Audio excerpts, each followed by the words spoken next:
Toti, yo he recogido comentarios que me describen una cierta contradicción. Empleadores que buscan trabajo en costura, construcción, e incluso también programadores, pero estoy hablando de niveles de formación, de calificación medio-bajo, y no consiguen trabajadores, y luego obviamente tenemos mucha gente que dice queremos trabajar. Hay una discusión reciente muy tópica y caliente sobre la necesidad de convertir los planes proempleo, no los planes de asistencia tipo la UH, en trabajo genuino. La pregunta que me hago es, ¿en qué medida la estructura de planes de empleo actual me explica esta contradicción de gente que quiere trabajar y gente que busca trabajo y no consigue? ¿Están compitiendo los planes con la oferta de los trabajadores, con la oferta de trabajo? Sí, sin lugar a dudas, eso existe y eso es un problema porque tiene que ser muy buena la oferta de trabajo genuino para sacarlo de la situación de sobrevivencia, porque el proceso de la crisis del 2001 ha calado muy profundo en estos sectores, porque a lo que nosotros teníamos acostumbrado, lo que éramos más viejos, lo que somos más viejos, que era esa idea de que con el trabajo vos podías ascender socialmente, que podías que tus hijos estudiaran en la escuela pública, en la universidad pública y engrosar la fila de la clase media. El 2001 quebró eso, es decir, que vimos a la Argentina fundirse y vimos a las empresas, aquellas empresas que tenían mucha gente, miles de personas, que también se fueron abajo y terminaron personas que trabajaron 20, 30 años, que venían del interior y se quedaban en una sola fábrica, no es que cambiaban. Yo siempre digo, había una modalidad que vos te comprabas el lote por donde pasaba el colectivo porque tenía en tu cabeza que siempre ibas a trabajar en esa fábrica. Y que tal vez tus hijos por ahí terminaron. Y tus hijos también, es decir, hasta pedías eso, ¿no? En la parte de lo gremial, digamos, decía, bueno, que las empresas tomen a los hijos en caso que se retiren, no solamente que fallezcan, sino que se retiren, que se jubilen, qué sé yo, porque vos tenías esa idea. Eso el 2001 quebró y empezó a construirse una nueva cultura que era la de sobrevivir. Y en esa sobrevivencia el único que te podía garantizar eso era el Estado, no era la empresa. Pero era lo único que tenía en ese momento, es decir, la desocupación por centenares de miles generó eso y los jóvenes que en ese momento eran jóvenes veían a sus padres perder el trabajo y entonces había una discusión con esos propios padres diciendo, pero trabajaste toda la vida y sin embargo te dejaron afuera, ¿qué pasó? ¿Para qué voy a trabajar? ¿Para qué voy a estudiar? trabajar en eso? ¿Para qué voy a estudiar si te va a pasar lo mismo? Las anécdotas de esa época era el ingeniero que era taxista, ¿te acordás? Todas esas cosas que fueron quebrando esa idea, ¿para qué voy a trabajar? Y el Estado le iba garantizando y se iba formando toda una capa de pobreza, de sobrevivencia ligado al Estado que lo incentivaban desde el punto de vista ideológico, digamos, ¿no? Bueno, es porque otros tienen mucho, nosotros tenemos poco, y eso fue generando toda esta cultura de sobrevivencia, pero que le hizo, de alguna manera, bien a sectores de la política que con eso lucraron, digamos, ¿no? En el voto, en tenerlo cautivo. Eso hoy está cambiando y hay gente que busca trabajo pero no sabe cómo es. No es que no trabajen porque salen a la feria, ¿viste? La mujer que tiene que ir a las 4 de la mañana para sacar el número para el chico que está con una gripe y que al final lo encuentra y tiene que ir al otro día. Sí, hay sí, un el esfuerzo estereotipo enorme. de la gente que está rascándose todo el día es un estereotipo, eso no es real. No es real, no es totalmente real, ¿no? Hay en algunos jóvenes más marginales que sí eso pasa, digamos, ¿no? Y en algunos barrios más marginales donde vos no sabés si realmente es porque se acostaron muy tarde o porque también el miedo por la inseguridad hace que los negocios abran a las 9 de la mañana. Cosa que antes vos lo tenías a las 7 de la mañana cuando iba a trabajar, tomaba el colectivo, tenía algún boliche para comprar algo, digamos, ¿no? Hoy no existe. Yo creo que tiene que generarse una política muy fuerte de incentivación que con el trabajo se puede mejorar la calidad de vida. Tiene que haber un plan que realmente sea de impacto. Por supuesto que el ordenamiento macroeconómico es fundamental. Sí, tiene que haber trabajo. Tiene que haber trabajo, tiene que haber trabajo. Tiene que haber garantía de que si vos invertís podés tener ganancia y sacártelo. Mira, se produce un fenómeno en La Matanza que es muy llamativo, que es para los politólogos, los economistas. Faltan talleres de confección textil. Es impresionante lo que falta. Te voy a contar una anécdota. Conozco mucha gente que le cuesta conseguir. Sí, viene un importador de tela que me dice, yo podía agregarle valor y confeccionar 100.000 prendas por mes, que es una barbaridad, sí. ¿Viste? 100.000 prendas por mes porque tengo para venderla a las grandes marcas. A mí no me sirve vender el rollo que importé y tengo tela. No consigo talleres. ¿Y eso por qué? Porque, y esto tiene que ver con la cuestión macroeconómica, fundamentalmente estaban los talleres de confección textil de los hermanos bolivianos y peruanos. Que se volvieron. Se fueron. Y vos decís, pero esto... No, el tema es que no podían mandar las remesas de dinero para mantener su familia. Y con el cambio, la verdad que no podían mandar peso, no podían mandar dólar, no podían mandar peso, porque con el cambio perdían. Terminaron yéndose. Yo decía, vuelven a sus países, y muchos me decían, no, vuelven a Chile, que se está mejor, vuelven a Uruguay, o se van a Uruguay, que está mejor, pero se fueron y se quedó toda esa rama, digamos, ¿no?, que ofrece enormes posibilidades. A ver, ¿por qué el argentino o la argentina no quieren trabajar en esos puestos que sí, donde sí trabajaban los bolivianos o los peruanos? Bueno, yo creo que en ese sentido había también toda una idea de sobreexplotación y de bajos precios, que de verdad lo tenían fundamentalmente los que vendían en la salada, qué sé yo, porque competían con los precios, digamos, ¿no? Y perdía la calidad. Ahora, yo te puedo asegurar por la experiencia que hemos hecho nosotros, de que se puede competir si vos tenés un taller ordenado que tenga la capacitación para que eso sea sustentable. No es solamente saber coser a máquina, sino cómo van las distintas piezas que se va haciendo, todo lo que tiene que ver con lo que no sabe una costurera que hace solamente un pedacito. Armar un taller necesitas saber cómo es el ensamble, en qué momento pones tal máquina y qué máquina necesitas y qué máquina no necesitas para determinadas cosas, si cosés plano, punto, lo que sea. Eso es lo que necesita capacitación, no es solamente enseñarle a coser a máquina. Vos sos un dirigente político de La Matanza, que querés gobernar La Matanza. Sí. Y la estás pateando, sobre todo el segundo. En La Matanza se dice son como 3 matanzas. Sí. Primer cordón, segundo, tercero. Sí. Primero será clase media, el segundo clase media, clase baja, el tercero marginal. Sí. ¿Qué le decís a cada uno? Deja el primero, que como es más fácil, si querés, desde este punto de vista. Segundo y el tercero, ¿vas con qué discurso? Viene la gente y te dice, bueno, que todo esto que me contaste, ¿sí? Ahora vos, ¿qué me ofreces? ¿Qué representás? A los dos, ¿cómo diferenciás el discurso? Sí.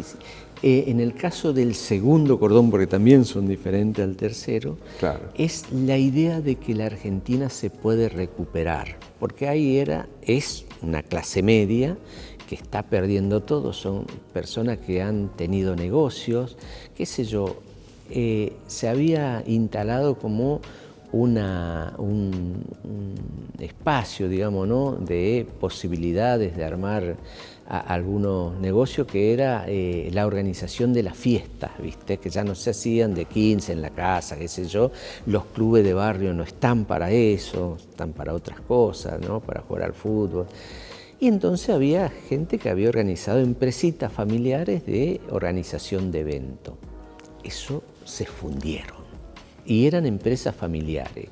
Bueno, ¿cómo le decía? Es recuperar, cuando se recupera la cuestión de la presencialidad, fue muy importante, por eso pudieron volver a recuperar eso. La otra cuestión es recuperar la idea de que en la Argentina se puede ser de clase media, ese sueño que tenían esa gente, que tenía su casita, donde no hay muchos asentamientos y toda esa historia. Bueno, volver a eso, y para eso es mostrarle que es desde el trabajo, es decir, no dejarse convencer que desde otro lado, que desde el Estado, nada. Eso está en la memoria, está en sus genes, digamos, ¿no? Entonces ahí es más fácil el diálogo. Después te dicen, sí, pero ¿cómo se va a hacer con el dólar a tanto, qué sé yo, toda esa historia? Bueno, ahí el ordenamiento macroeconómico es fundamental. La vieja aspiración, la aspiración del sigue proyecto de clase existiendo. media, sociedad de clase media, permanece. Eso sigue existiendo ahí.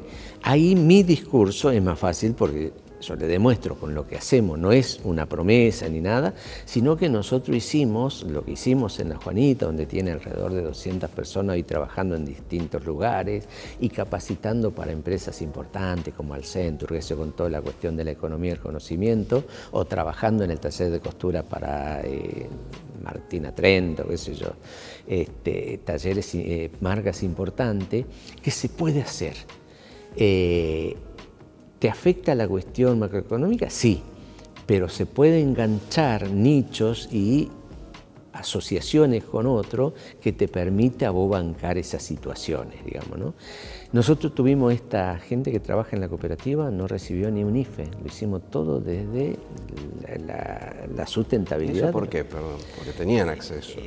Porque no queríamos, y te voy a decir por qué los viejos, ¿no? Lo que ideamos La Juanita, sí, y que rechazamos los planes sociales. Porque estamos convencidos que los planes sociales no están diseñados para salir de la pobreza, sino para la dominación de la persona. Cuando vos recibís o negociás con el Estado te provee las cosas para que vos hagas, siempre está dependiendo de ello. El clientelismo político se instala ahí. Esa idea de libertad que teníamos es lo que le transmitimos a los que vienen nuevos a la cooperativa. Para ser libre, vos tenés que tener tus emprendimientos autosustentables y negociar con quien quiera. Algunos te salen bien, otras no, experimentás, aprendés, siempre es un proceso de aprendizaje y no crea que porque hoy te va bien, algunos meses en el negocio te va a ir bien siempre. Verlo en términos de proceso es importante, tenés que sostenerlo siempre. Pero la Argentina nos permitió eso, no estamos nosotros. Entonces, esa transmisión es lo que hace, no tuvimos necesidad. El call center, que es uno de los mejores emprendimientos que tenemos, cuando empieza la pandemia, se empezó a trabajar desde la casa. Ahora, algún día venís a La Juanita y nosotros te podemos mostrar la casa de los compañeros que trabajaban, porque en el call center o en los servicios digitales trabajan mujeres fundamentalmente, una gran mayoría de mujeres. Ahora era atravesado por todas las tareas domésticas. Sí, sí, sí. Gente que antes precisamente trabajaba en los quehaceres domésticos. Tenía que venir a Ramos Mejía, a Olivo, Vicente López o la ciudad de Buenos Aires. Ahora pueden trabajar al lado de su casa. Podían trabajar desde su casa con un box que le hicimos nosotros, con lo que teníamos, mucha ayuda de las empresas que trabajamos, que brindamos servicio, en su casa. La importancia que tiene eso también es tremenda. ¿Por qué? Porque el hijo lo ve a la madre o al hermano trabajando en una computadora. Antes, nosotros ahí decíamos que trabajaba con una computadora, que si yo no trabajaba, esto era el trabajo manual. Ahora no, y eso de trabajar con una computadora, que no tiene que estar ahí ensuciándose las manos, que sé yo, toda esa historia, ya es un modo de ascenso social. No, y es un aliciente para el hijo. Para el hijo, tenés que estudiar esto, tenés que saber de esto, tenés oportunidades. Algunas cosas que suceden muy en pequeño, pero que si tenés una política que desde el Estado incentives esto, puede ser muy importante, le das la escala necesaria. Tercer cordón. Sí, tercer cordón. Ahí, por ejemplo, el tema donde tenés que todavía atravesar una práctica que es la de la ayuda. No podés ir solamente con promesa, no podés ir con lo bueno que le va a la gente de clase media que se está recuperando, ahí tenés que ir con lo elemental. Tenés que llevar algo. ¿Qué le llevas? Tenés que llevar, o en principio para la subsistencia, la bolsa de comida es absolutamente necesaria, no necesitás pagarle a los comedores, porque las madres organizadas que tienen los chicos son los que arman esos comedores y van y tienen sus hijos garantizado la comida, que también lo hacen con el plan Potenciar Trabajo, digamos, ¿no? La comida lo tiene garantizado a partir del comedor. Lo que tiene que tener es buena alimentación. Es decir, en la crisis de allá de la hiperinflación de Alfonsín, que yo estaba también ya viviendo en La Matanza, no tenía problema porque trabajaba, pero ayudaba a algunos comedores, tenían nutricionistas que te daban indicaciones de cómo hacer la comida. Yo me acuerdo, una vez nos había dicho la nutricionista, es muy importante que los chicos algún día en la semana o cada 15 días coman huevo, porque la comida no llegaba a huevo, eran todos alimentos secos, conseguíamos la verdura, íbamos al mercado central a buscarlo, digamos, ¿no? Huevos. ¿Qué hicimos? En la Juanita, me acuerdo, sacamos un volantito ahí diciendo, la Juanita pone huevo. Que era que los vecinos pusieran 2, 3 huevos. Toda la semana nosotros hacíamos comida con huevo, porque son solidarios. Ahí también un huevo no le cuesta nada a nadie. Ahora vos podés, pero tenés que tener una política. Decir, bueno, esto es lo que sirve, no es le tirás la bolsa de comida en un camión, qué sé yo, y que se arregle. Ahora, vos le das la bolsa, estamos hablando de gente marginal, sí, desalentada, sí, excluida del sistema, es el fracaso del Estado. Sí. Le das la bolsa y ¿existe alguna posibilidad de alentarlos, de reincorporarlos, de que cuando vos le decís hay una vida mejor te tomen en serio en vez de decir sos el número 10, 100? Sí. Todo el mundo viene y me dice lo mismo y no sirve para nada. Sí. Digo, ¿hay una esperanza ahí de recuperar a esa gente para integrarla, digamos, como decís? Tenés que trabajar mucho, pero mucho, la cuestión de la autoestima y la necesidad de construcción de comunidad. Solo no salís. Eso sí tenés que decirle, porque ellos te lo dicen. No, yo intenté 1000 cosas, no sé, no sirvo. Y eso está instalado. ¿Por qué? Porque si el Estado viene y te tira 3 máquinas de coser y te dice ahora vas a ser un emprendedor de la puta madre, y no te enseña ni siquiera a enhebrar la obra. Yo he ido a las casas que tenían 2 o 3 máquinas nuevitas, la gente decía, se me cortó el hilo de la obra, ¿cómo hay que hacer? Me acuerdo, llevaba pintura de uña de mi casa y le ponía cada color donde iba. Yo lo hacía por la práctica, por lo que nosotros habíamos aprendido en la fábrica, ¿viste? No. ¿Quién tiene que hacer eso? El Estado. Ahí entra el rol del Estado de capacitar. Pero la capacitación, 2 cosas me parece, el Estado y la actividad privada que se juegue a que esa gente sirve todavía. Bueno, Toti, muchas gracias. No, gracias a vos también.